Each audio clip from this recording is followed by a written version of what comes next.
慢点啊，收低点。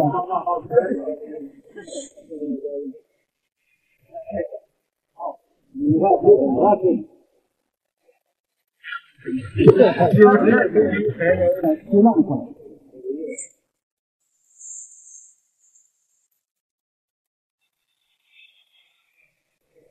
好，慢点啊，解住。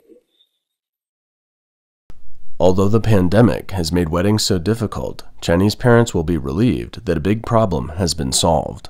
Because in China, getting married becomes more and more difficult, and there are more and more so-called leftover men and women. In recent years, blind dates during the Chinese New Year have become an activity that is hard to avoid for young people. Chinese parents are often more anxious than their children.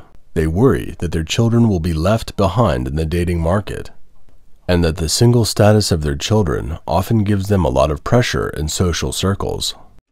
Chinese New Year is the most important festival for Chinese people.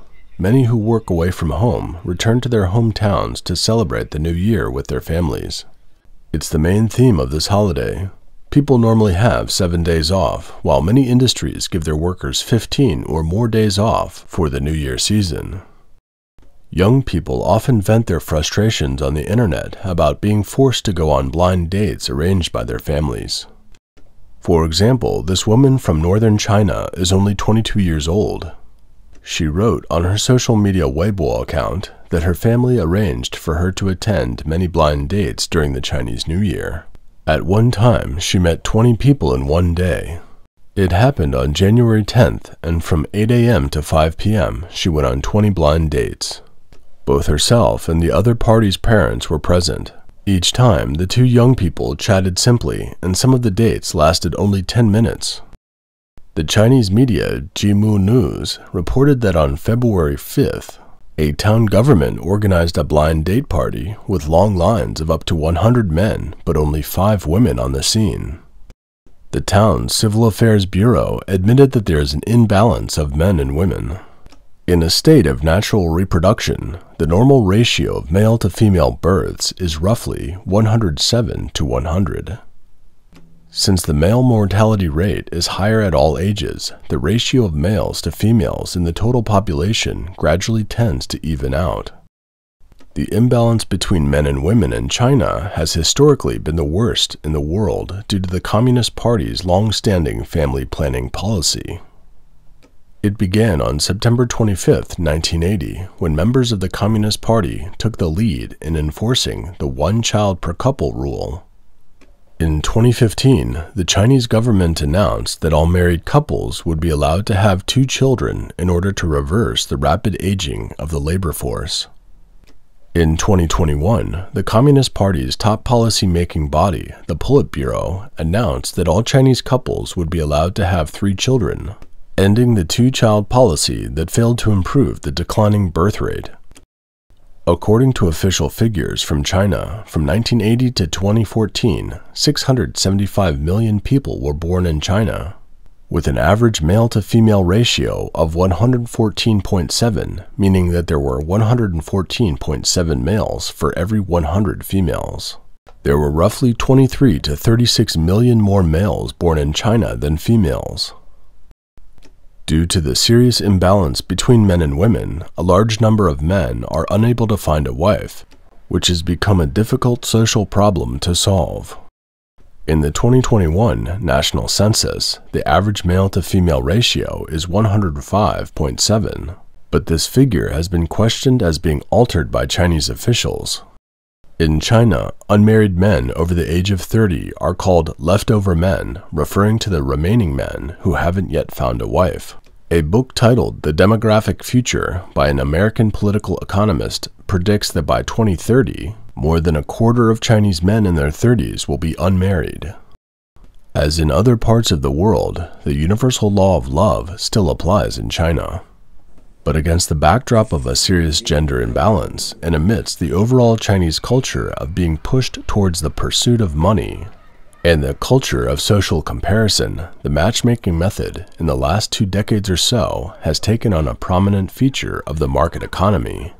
For example, it's common for a woman to expect a man to own a home before the possibility of a relationship. In poor, rural areas, men are required to pay a high engagement fee to the woman. Consequently, a wedding can push the man's family into further poverty.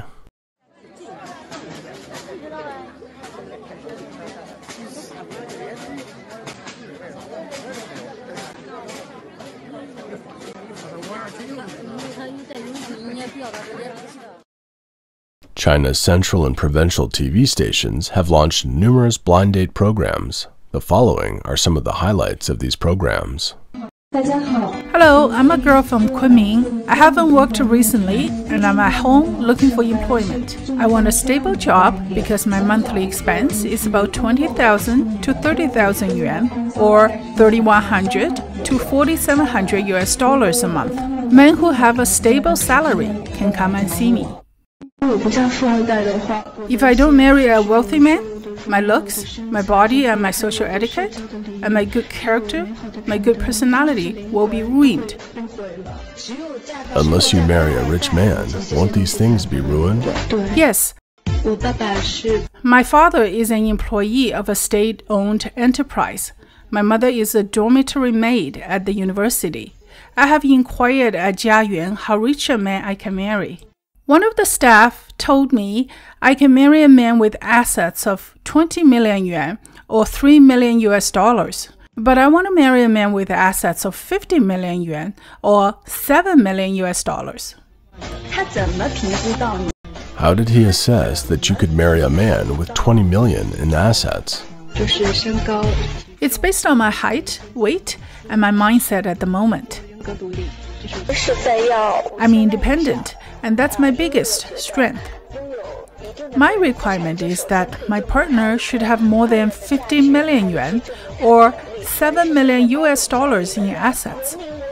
Because I feel that having a certain amount of personal assets can first prove his personal value, and it proves his ability as well. How many assets do you expect to find in a man? More than 100 million yuan. I think I should look for a man with more than 100 million. Because if it's too little, I won't feel safe being together.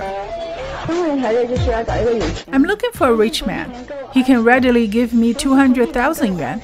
He can readily give me 200,000. The family should be a millionaire, kind-hearted, and have filial piety and love. Mr. Handsome, don't you think I'm pretty? Do you think I'm special? At the same time, marriage agencies and websites have sprung up in China, but these agencies and websites, like many products made in China, are plagued with problems. Chinese media reported that in 2015, a 40-year-old Chinese businessman sued a Shanghai marriage agency for failing to help him find a wife. After paying the agency 7 million yuan, about 1.1 million US dollars. Later, the agency refunded more than 600,000 US dollars to the businessman after a court ruling. In December 2021, it was revealed that Jiayuan, a dating site with over 2 million subscribers, had telemarketers invading users' privacy in its administrative backend, where salespeople were even able to view users' one-way chats and view their browsing content for the purpose of targeting ads. However, the news didn't outrage young Chinese who seem to have lost interest in the site.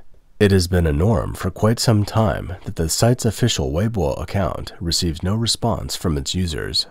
During China's New Year, some men are using mobile apps like RentMe to hire fake girlfriends to avoid being forced into marriage by their parents. The cost of renting a fake girlfriend for a day can be up to 10,000 yuan or about 1,450 US dollars. Not only are leftover men a prominent problem in China, but there are also a large number of so-called leftover women. The main reason is that men need to accumulate a certain amount of assets to be able to start a family.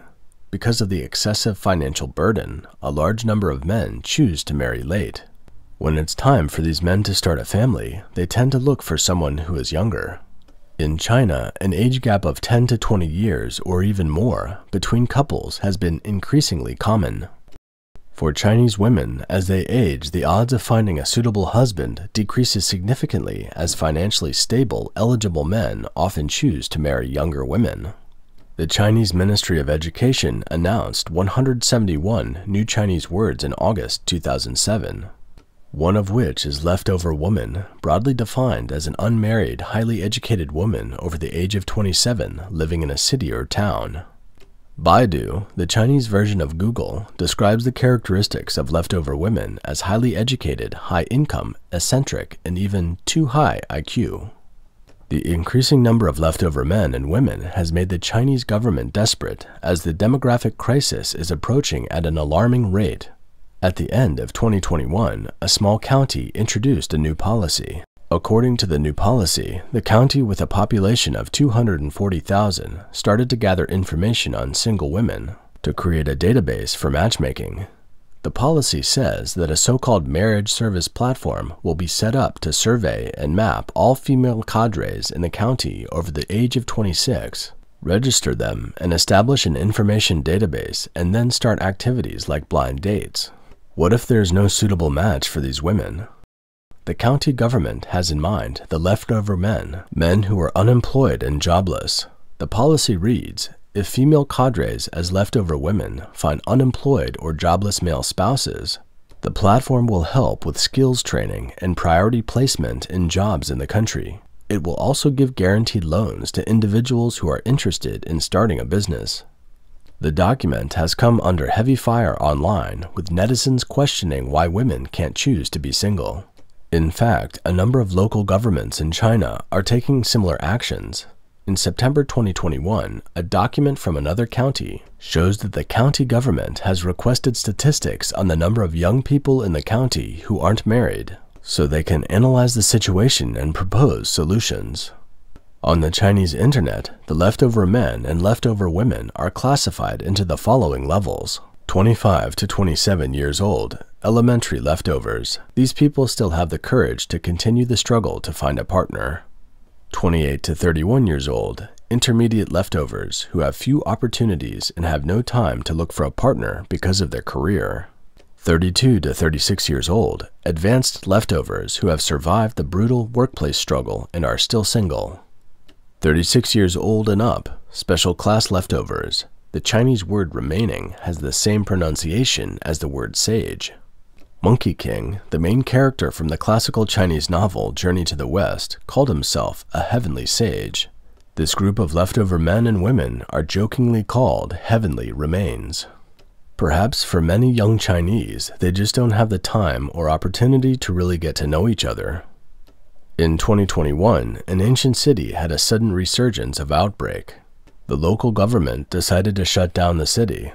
A 28-year-old woman named Zhao happened to be visiting her blind date's home.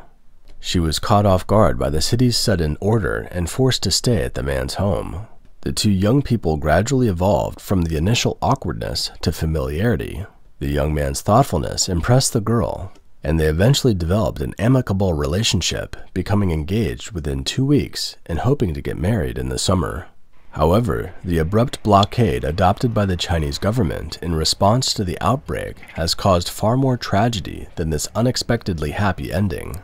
More often than not, those caught up in the marriage dilemma have yet to find a way out. On October 29, 2021, the Ministry of Civil Affairs of China released social services statistics by province for the first 3 quarters of 2021. Which showed that 5,886,000 couples were registered for marriage in the first 3 quarters of 2021. It was 8,000 fewer than the same period the previous year and was the lowest number in history. It can be inferred that young people don't have confidence in Chinese society, its education and pension system, and possibly have little faith in love as well. As a Chinese netizen wrote, seeking love through tight barriers. This kind of search has degenerated into a fork in the road that doesn't lead anywhere.